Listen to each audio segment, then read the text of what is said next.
నిజంగా కనుక రెండు ప్రాంతాలని దోపిడీ చేయకుండా సమానంగా కనుక పాలించగా ఉంటే ఈ రోజు మన రాష్ట్రం విడిపోయినది కాదు.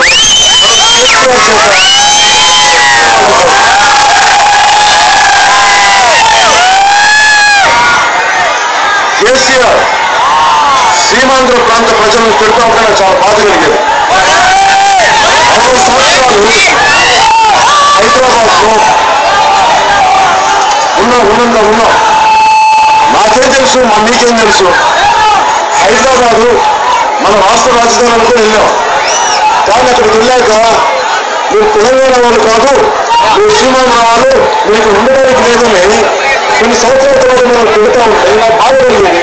నేనేం చేయలేదు, నాకు ఉన్నదంతా తెలంగాణ మిత్రులు వాళ్ళు చాలా బాధపడతా ఉండేవాళ్ళు. కానీ 1973లో నేను చీరాలు ఉండేవాళ్ళు, 75లో అనుకుంటా చీరాలు ఉండేవాళ్ళు.